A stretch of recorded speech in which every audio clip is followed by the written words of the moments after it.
Mayor Isko Moreno has discovered that more than 200 projects worth 14 billion pesos were built in the city without permits from the local government. Here's the report.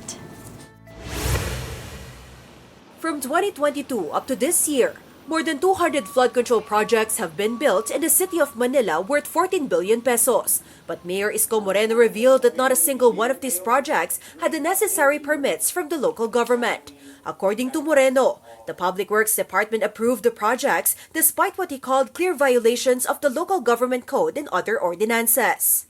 So most of it finished already. Bumaha ng pondo sa Maynila, bumaha pa rin sa Maynila. Now, itong lahat ng ito ay walang permit sa lungsod. Based on documents, Chelsea Construction and Supply received some of the biggest contracts amounting to 1.4 billion pesos. One of their projects is a 38.4 million peso flood mitigation structure along Estero de Magdalena in Tondo.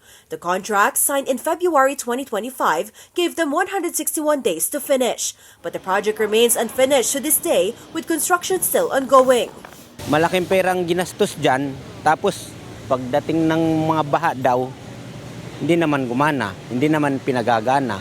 Nung huling bagyo, puno yung ano na yan, ito, apaw yan. The DPWH North Manila District Engineering Office defended the projects, insisting the flood control systems are functional and that maintenance teams are in place to monitor them.